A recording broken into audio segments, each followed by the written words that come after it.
Good afternoon, everyone. Thank you very much for joining us today. My name is Patrick Ray. I am one of the retirement advisors here with the Retirement Group, and we appreciate your attention this afternoon. For those of you who are joining us for the very first time, welcome. We hope that you find some value out of spending some time this afternoon with us today. And if it's someone who's returning and who's seen our webinars in the past, welcome back. And so some of you may already know that we do this on a very regular basis. And one of the reasons is because of our desire to educate people to help them achieve and maintain a successful retirement. And so we have a number of tools that are designed to help educate and bring you up to speed with not only your own benefits from the company that you work for, obviously in this case for AT&T, but also to address personal concerns and to stress test where you're at from an overall planning process. And one of the ways we do that is by offering a cash flow analysis. And this is a complimentary service that we offer to spend some time with you if you're willing to spend some time with us to understand your circumstance and to try to make the most of helping you prepare for and achieve a successful retirement. And so it's important for us to point out, though, that we are not affiliated in any way with AT&T, nor are we affiliated with Fidelity. As it turns out, our experience comes with the people who we've seen and met with from Fortune 100 companies to enjoy and prepare for them to be enjoying a successful retirement. And so lastly, there'll be some links into the chat you'll find access to get some of the recorded webinars that we've done in the past, as well as access to our ebooks library and a myriad of other topics and things that you'll find some value out of if you have some time to peruse at your own leisure. So with that, what I'd like to do is bring on and pass the presentation off to my partner, Tyson Mavar, for today's presentation. Tyson. Thank you, Patrick. And thank you, folks, for attending our afternoon webinar series today. My name is Tyson Mavar, one of the AT&T focused advisors for the Retirement Group here in Texas. And for today's talk, we're going to talk a little bit about the decision-making process that we go through year after year with our clients, and have spent a lot of time with folks at AT&T this year talking about, which is the decision on how and when to take your pension from AT&T. So here we are at the end of 2021. Many people have been spending the entire year trying to figure out, A, if they're going to leave the company in an effort to, one, for many people, save their retiree healthcare subsidy and benefit. But for a lot of people to understand better their pension plan and pension options, as well as the interest rate impact on the lump sum option. So we'll talk a lot about that today, as well as some of the logistics of actually getting access to your money when you leave the company and some of the timing issues. So for those of you who aren't as familiar with us, the Retirement Group's been around a little over 30 years. We started working with AT&T employees specifically and have expanded to work with several other companies across the country. But we've been retiring people from AT&T for over 30 years, since the early 90s, and gone through a lot of changes that the company has gone through, such as mergers and acquisitions, changing on the benefits plans, which happens to be happening more often these days as the benefits unfortunately seem to be getting less and less generous. And our hope is, of course, to earn your business if you decide to work with an advisory group when you leave AT&T, but more importantly, to help educate you to make good decisions that you don't end up regretting someday down the road. And a lot of these decisions, unfortunately, are irrevocable decisions that we would prefer to spend some time on before actually making and having confidence in that decision. So Patrick mentioned some of the complimentary services that we offer. We encourage you to take advantage of. Whether or not you decide to become a client, we hope that we can earn your trust and respect so that you might help us grow our business and referring us to some of your coworkers. Here's also a QR code to follow us on LinkedIn and keep up with some of the content that we're coming up with as the company continues to change the rules.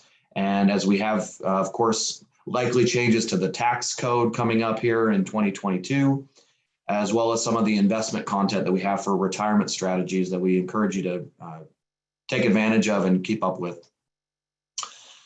So let's talk a little bit about the pension plan. Many of you probably have a different genesis with AT&T in terms of where you started your career, what company you started your career with. I have clients in New Jersey that are Heritage or Legacy T employees. Clients here in Texas, many of them are SBC Heritage. Some clients on the West Coast that started with Pactel. Some clients up north in Chicago that were Ameritech originally. And we also have both management and non-management clients. So it's a lot for us, Patrick and myself and our other advisors, to remember, but it's something that we want to make sure that we understand, because your retirement decisions may be completely different than the person you sat next to back when you were working at the building, or the people you've gotten to know throughout your career as coworkers, because there's so many different plans at AT&T. So we'll talk about some of the decision-making process that are not unique per individual, that are universal around regardless of where you started your career. But just keep in mind that there are a lot of different rules based on where and for what company you started your career at AT&T with. So what's consistent is that the normal retirement age at AT&T is age 65. Now, that doesn't mean you have to work until 65 to get full benefits, but this is a criteria that the company uses to calculate certain benefits.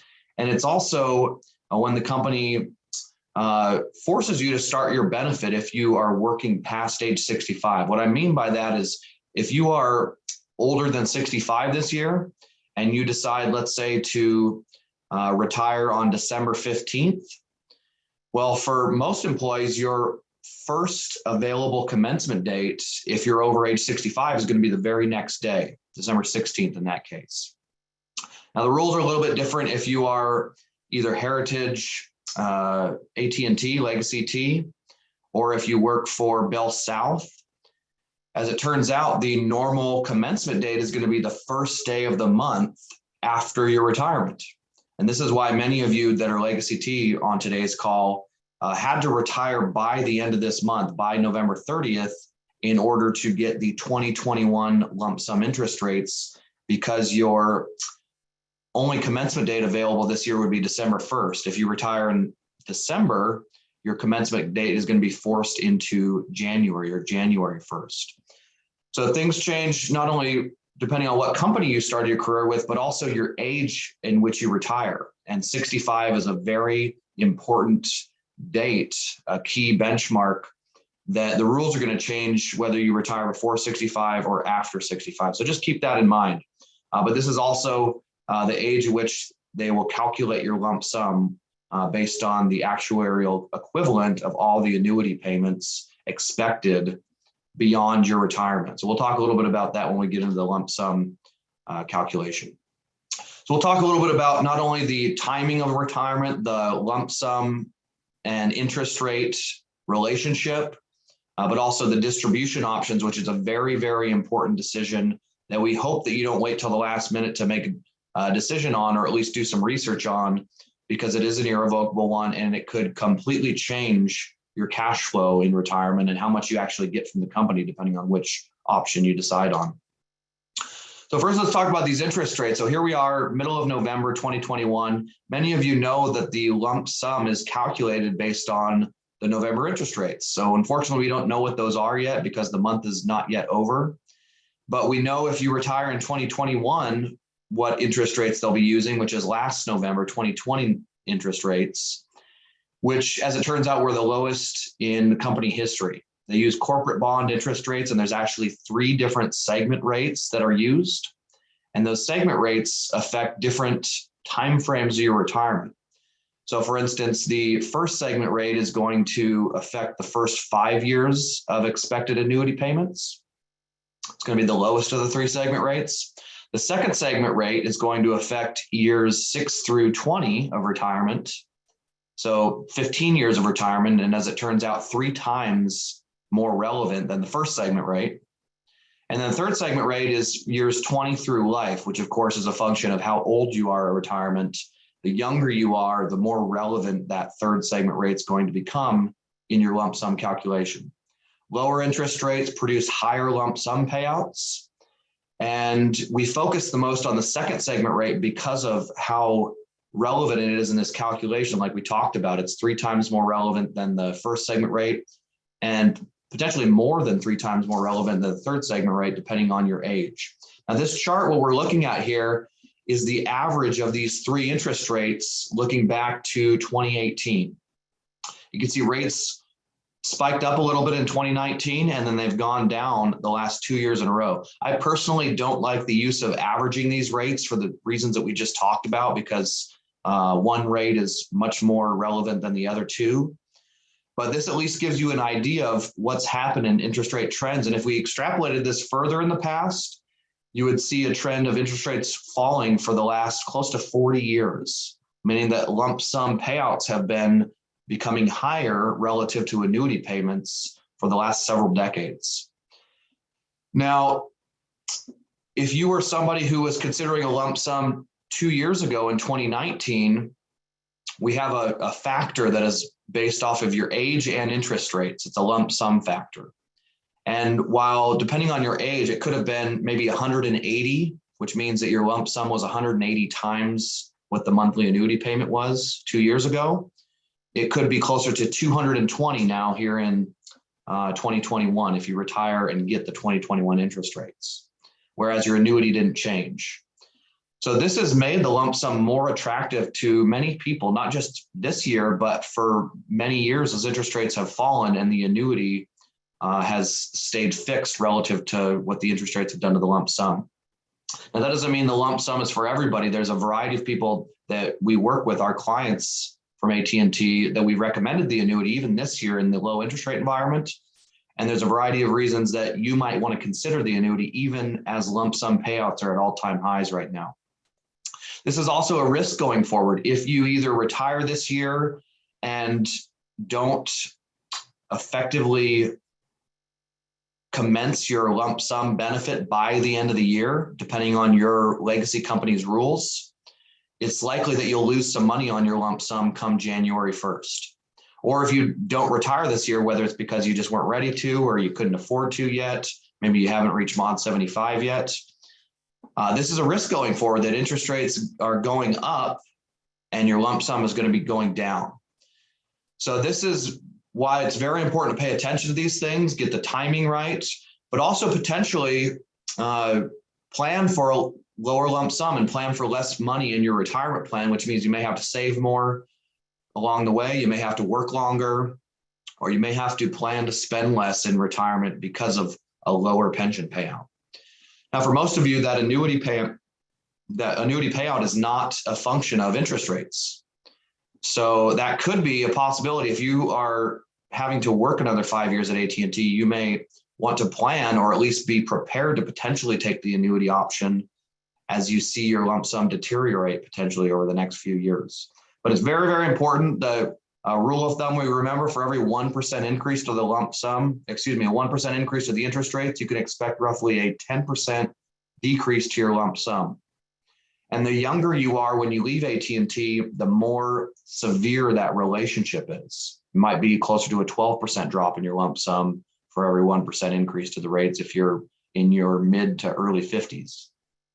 So pay attention to that, run many projections in the net benefits pension tool. And we're delighted to spend some time to walk you through that. In fact, if we run your cash flow analysis, we'll walk through that website with you. So show you some things you may not have known about or known that you had the ability to do, because this is really, really important when picking a retirement date, when choosing the timing on your pension, which might not necessarily coincide with your retirement from the company.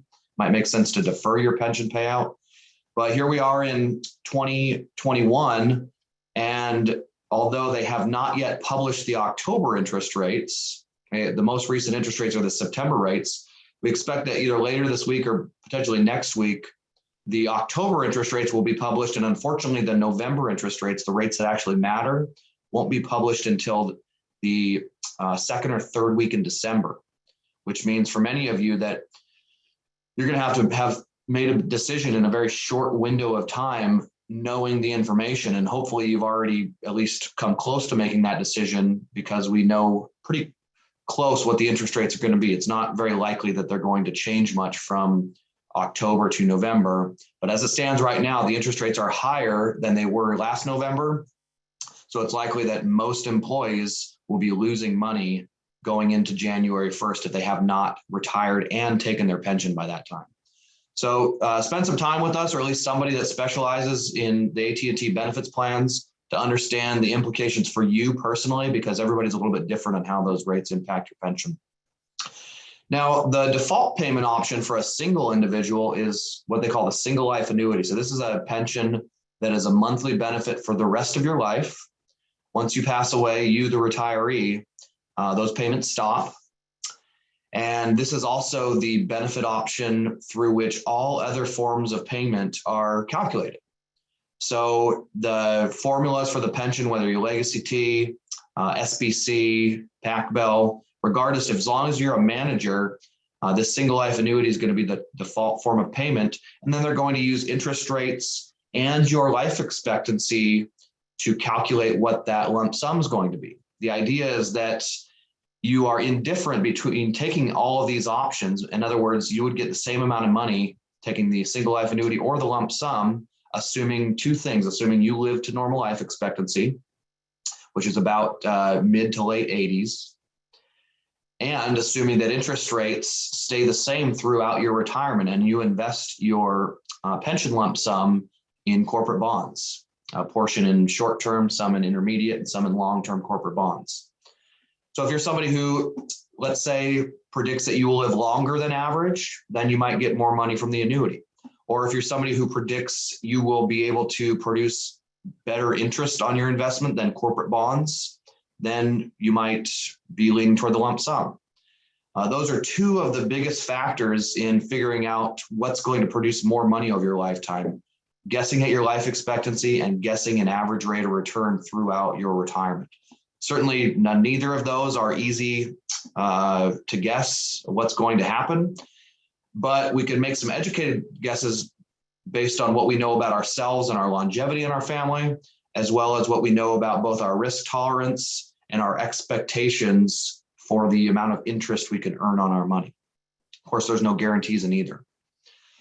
But this is a very popular option for a single individual, but of course, it's not the only annuity option. And it's right now not the most popular option, with interest rates being as low as they are, which we've seen be a more popular option is taking a lump sum. Even if you're somebody who likes the idea of certainty in your retirement, which even the annuity doesn't fully give us that certainty. But if you're somebody that likes the flexibility of being able to have some ability to fluctuate your income in retirement, that is one reason we see people taking the lump sum. Personally, what I've seen with my clients, the reason that people are attracted to the lump sum most is the ability to leave money to their beneficiaries if they don't spend all their money, or having some kind of a death benefit if you suffer an untimely death, or if you just don't happen to spend all of your money. The lump sum allows you to do that. You can select anybody or any institution even as a beneficiary. And what's been a more common concern today than when I started at the retirement group 10 years ago is the concern that AT&T is going to be around as long as they, the retiree, are going to be around, which could be 30 or 40 years.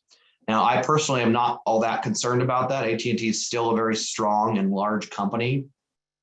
But what my clients have been more concerned about is, what's going to happen to the company 40 years from now if I'm still alive? Am I going to be still collecting a pension from AT&T? Could they sell the liabilities off to an insurance company?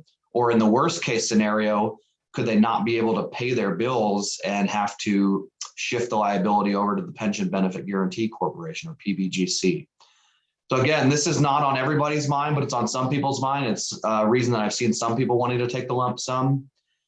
But the other issue is, can I produce more income on my own with the lump sum, given that we expect interest rates to go up in the future? There's no guarantee that will happen, but if interest rates are higher in the future, the company's assumption of what you could invest your lump sum at to recreate that annuity would have underestimated how much money you could get out of that lump sum. And that's why they're giving people so much money in the lump sum right now, because the expectation is that they won't be able to invest it at very high rates with this low interest rate environment that we're in today. So again, everybody's different in this. You have to run a cash flow analysis and compare the options, and also have a discussion with somebody that's gone through this with some of your peers in the past, so you have confidence that you haven't left anything out of this decision-making process, because it is truly one of the most important decisions that you will make when you leave AT&T, is how to take this pension. Now, I get a lot of questions on why in a low interest rate environment do we get a higher lump sum, or does the company have to pay us more lump sum? And one way to think of this is the same reason that when interest rates are low, you can afford to buy more house. This is what we've seen a lot of people refinancing, maybe to get money out of the equity in their home, maybe to reduce their future payments. But as it turns out, when interest rates are low, the amount of money we can afford to borrow is high. Look at this example where we have, let's say we have a certain monthly amount that we've budgeted of $1,950. That's what we can afford to spend on a mortgage. Maybe somebody who currently rents and are considering buying a home, or maybe upgrading their home, or maybe downsizing their home after they retire and maybe want to move. So if we have the same amount of money that we can afford per month for a mortgage, when interest rates are at 4% for a 30-year fixed, we can only afford a home for $408,500. That's the amount of total house that we can afford to buy. Well, if interest rates go down to 3%, the amount of home that we can afford has gone up to $462,000 and change. And that's actually what's happened here in the United States, and could be part of the reason that housing prices have gone up, because money has been more available and we can now afford to buy larger homes, or maybe even strategically use the equity in our homes. So same relationship with annuities and lump sums. Because the annuity is fixed, given the formula for your pension, when interest rates are lower, AT&T has to give you a higher lump sum in an effort to produce the same amount of total cash flow throughout your lifetime, assuming that those interest rates stay low for the rest of your life. Now, what is a popular option for many employees that have a spouse, and keep in mind, this is for those of you who have a spouse or a domestic partner. You can't put your child or just some random family member on as a joint annuitant. But for somebody who's married, this is a popular option, especially if your spouse did not have a pension of his or her own. And so the way this works is the company will take the single life annuity, and similar to the lump sum, they're going to adjust the single life annuity given the life expectancy, not only of yourself, but also of your spouse. If you have a younger spouse, the joint annuity is going to be lower than somebody who has a spouse of the same age, because the expectation is that that spouse, or that your joint life expectancy, will be longer. The younger you are, the longer your life expectancy, of course. Now, there's no underwriting that goes into this. They're not going to see how healthy you or your spouse are, but all they use is your birth date. And that's why on your pension election forms, you're going to have to put your spouse's birthday.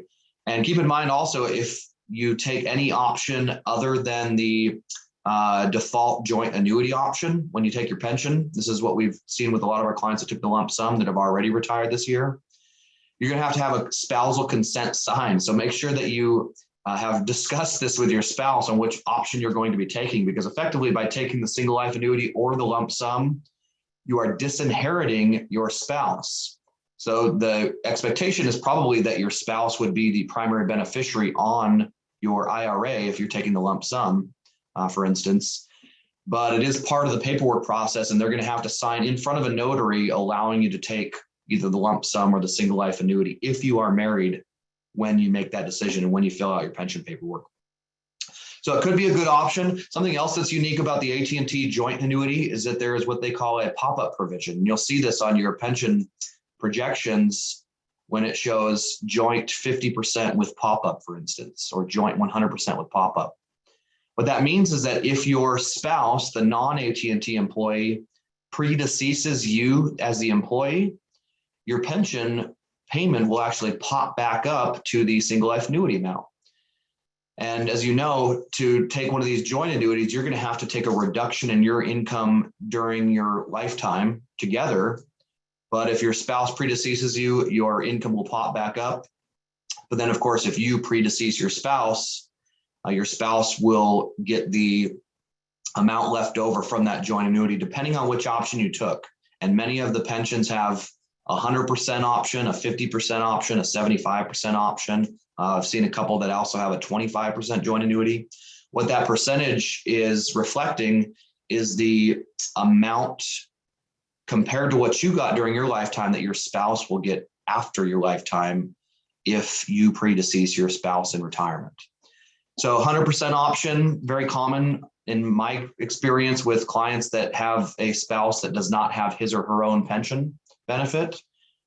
75 and 50%, pretty common given that when one of us pass away in a joint household, oftentimes some expenses go away, right? If I pass away, my spouse is not going to need to feed me or buy me clothes, or it may not be taking as many trips once she is alone. But what we found is that usually when one member of the household passes away, oftentimes not that many expenses actually go away. So this is something that you want to talk with your advisor about. More importantly, talk with your spouse about if you are considering one of the joint annuity options. But all of these options will make sense in some scenarios. And it's really, really helpful to work with a specialist on this to identify what's important about your lifestyle and about your current circumstances that could impact what decision makes the most sense and how you're going to take your pension when you leave AT&T. Now, unfortunately, far too often people do not spend enough time on these decisions, and far too often people wait till the last minute to even consider how they're going to take their pension or when to leave the company. We've had probably more interest in planning this year at the retirement group here in 2021 than we've had in many, many years because of these benefit changes and because, well, let's face it, we just don't spend enough time on a retirement plan. Statistics say that we spend more time planning for vacations than we do on our own retirement. And retirement, as it turns out, that's our last vacation, a very long one for hopefully most of us. And 74% of Americans over the age of 50 do not even have a written plan. This is unacceptable, folks. And furthermore, it's probably important that you talk to somebody, not just that is familiar with financial planning, but is not only a specialist in retirement planning, but somebody who's worked with a lot of AT&T employees. And we're very confident that at least in going through this exercise, you will find value in the time spent. So allow us to take a look at your situation. We'll do our best to give you our best feedback. And hopefully if you decide that you are going to work with an advisor, we fit into the check boxes that you want to be looking for. Here's some of the things that we've looked or found that our clients are looking for in this decision-making process on who to work with. Like we just talked about, do they understand the AT&T process for retirement and have they worked with many employees in the past? What are the costs of their service? Of course, there's a lot of complimentary services that hopefully they offer, but once you actually become a client, what's going to cost you to maintain that relationship for the rest of your life potentially? Do they have an experienced team, or is it just one small office that is doing all of the processes of their financial advisor, placing the trades, doing the research, communicating with their clients?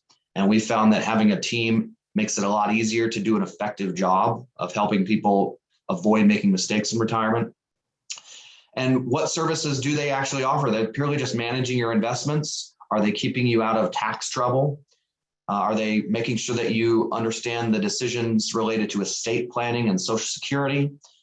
Do they have a third-party custodian? I personally find that very important. We happen to use Charles Schwab as a custodian, but it's very important that whoever you work with have a large custodian that is producing the statement so that it's truthful and what you actually have with the company.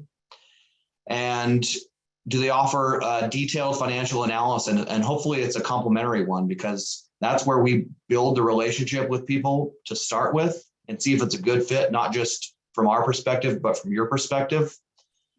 And then are they going to continually update that in retirement? It's not just a one and done decision-making process. Things are going to change in the future. We're expecting tax rules to change fairly quickly here with all of the stimulus we've seen in the last couple of years. Chances are the benefits will change again at AT&T, and chances are laws will change in the future, which may warrant changes to the retirement plan. So we have to stay dynamic on this. It's important that whoever you decide to work with communicate with you periodically and frequently, especially out of the gate, especially that first year of retirement, and keep you up to speed with any changes that might mean changes to your investment plan or changes into the distribution strategy in which you're pulling from your retirement account after you leave AT&T. So take us up on this, folks. Again, it's just no excuse not to spend some time, whether it's with us or with another specialist on the AT&T retirement process. If you have 15 to 20 minutes to spare, the QR code here on the left, if you take a picture of it, will allow you to schedule some time with one of our AT&T focused advisors. QR code on the right again is our LinkedIn page if you'd like to follow it. Or you can just give us a call or send us an email. Email is info@theretirementgroup.com, or you can call us at the home office at 800-900-5867 with any specific questions you have, or to schedule a consultation with one of our AT&T focused advisors. With that, I'm going to wrap it up, Patrick. If you have any last minute housekeeping issues, or if we have any questions on today's call, we'll open it up for a few minutes for anybody on today's call that had anything to mention. Yeah, for sure.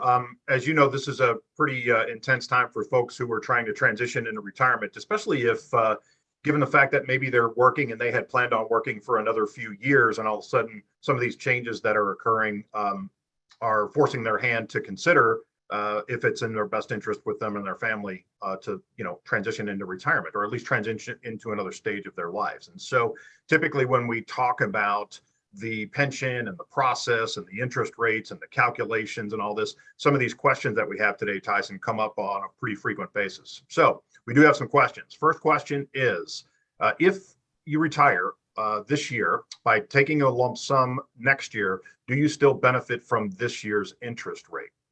So in other words, let me make sure I read that correctly. If you retire this year but take a lump sum next year, do you benefit from this year's interest rates? That's the question. Great question. It's an important one.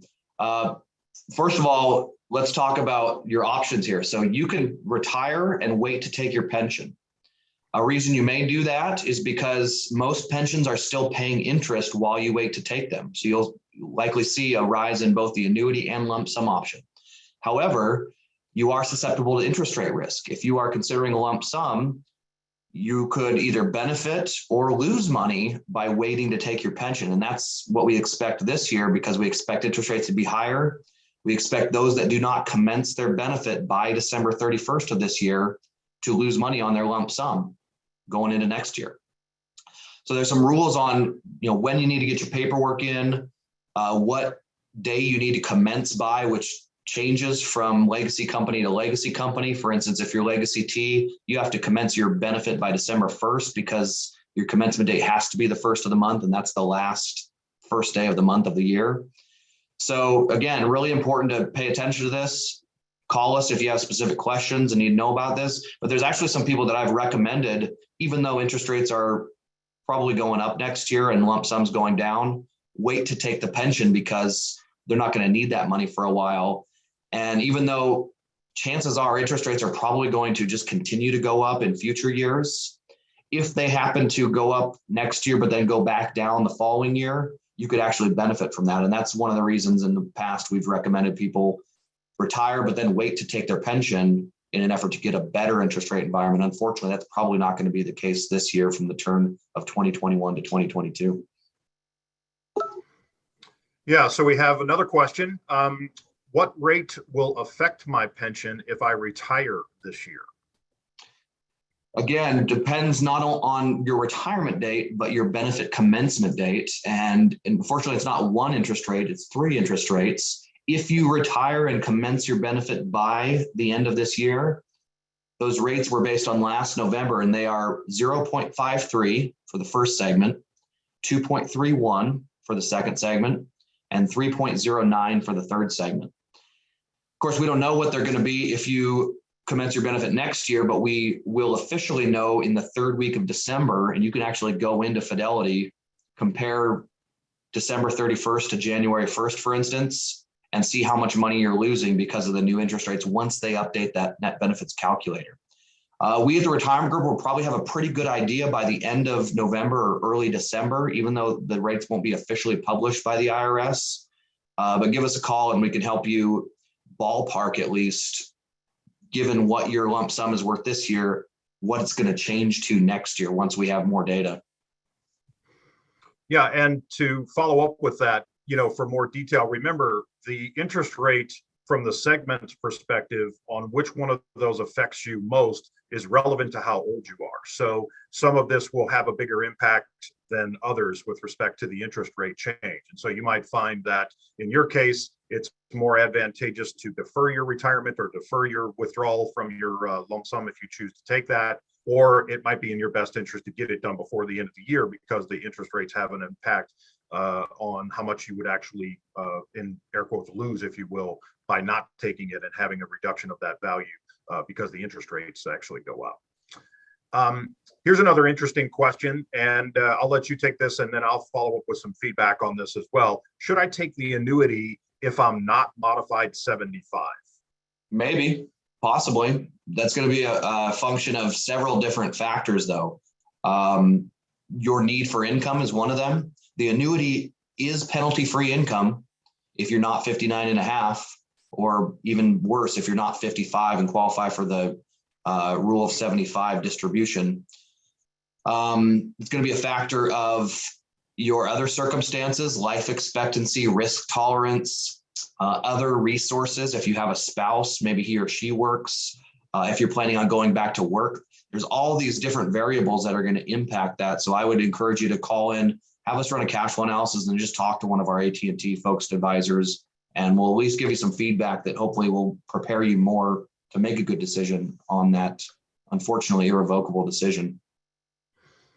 Yeah, and also remember, as the cash flow analysis that we keep stressing, one of the things that we could assume is if you're not modified 75 and for some reason think it's in your best interest to leave the payroll, because ideally you would want to wait, I think in most cases, to at least you were modified 75 because of the increase from Table B to Table A pension penalties.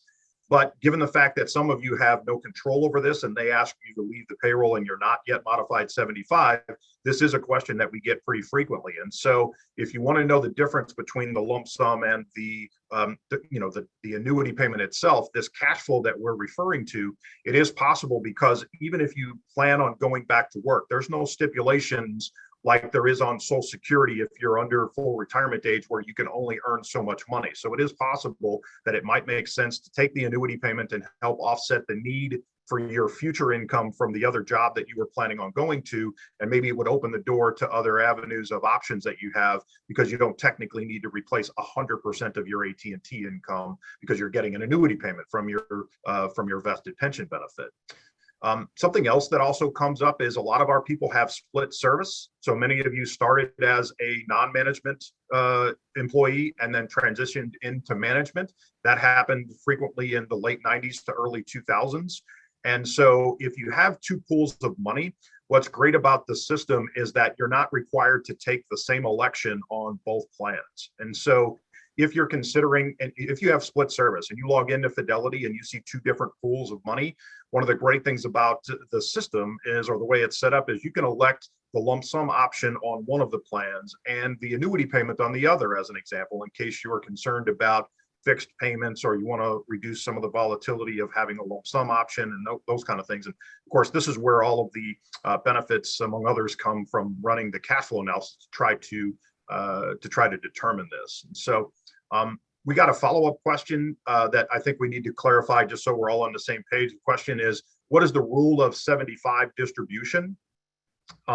This is the rule that is relevant to your service and not a distribution rule. So in other words, your service as what they call modified 75 has to do with your age and how long you've been at the company, which also qualifies you to be a retirement eligible employee at AT&T. And so I don't know if you have anything else to add about that, Tyson, but that's a clarification for you. Sure. I think the confusion was I mentioned a rule of 55 distribution option. And that's an actual IRS rule that allows you to take penalty-free money from both your pension and 401k before 59 and a half, as long as you left the company on or after the year you turn 55. So it's very possible you could even be 54 when you retire, as long as you turn 55 later in the year. It gives you penalty-free access to both your pension and your 401k money, even if you take the lump sum. You just have to be careful on rolling money over from the plan before you've set up that distribution strategy, because that's also irrevocable. Once that money leaves the plan, you can't put it back in there because you learned about this rule later. But it's a very effective way to get to at least supplement income for those of you that maybe get a part-time job or maybe go work somewhere else after AT&T with a lower salary. It's a great way to supplement your future work until you retire for good, because it avoids a 10% additional penalty tax on your withdrawals from your retirement assets. Yeah, and to follow up on that, we've ran into a number of folks who had no idea this rule existed, and they had actually disclosed to us that they met with other advisory groups. And so if you want to confirm, we get asked this often, but if we have fiduciary responsibility to you, and because we're trying to do what we know is in your best interest based on what you share with us, and we do have fiduciary responsibility to people, which is a legal obligation to do what's in your best interest. Oftentimes, it's not in your best interest to roll the money out of your 401k if you fall within the framework of the post-55 separation rules, which is what Tyson was referring to get you access to penalty-free income. And so you could easily check the box on which advisory group is looking out for your best interest, frankly, if they hadn't brought this up, or they don't know about this, or they didn't advise you that this is an option for you. So that's certainly something on that list of things to consider when you're talking to advisory groups, to know if they're familiar with. And so because we've had this on a number of cases over the years, obviously we're accustomed to talking to people about it and including that in your cash flow as well. So we've went way over our time today, as it turns out. Sometimes that happens because of the questions and stuff, but these questions were great. And so we appreciate your attention. We hope that you found value from not just the presentation that Tyson covered, but the questions and other concerns for people who are in similar situations that you're in. And so if you hadn't already done so, feel free to call us at 800-900-5867, or you can email your questions at info@theretirementgroup.com. And so with that, we'll let you off the hook for the afternoon. We appreciate you spending some time with us, and we hope you found value from today's discussion. So have a great day, folks. We'll see you next.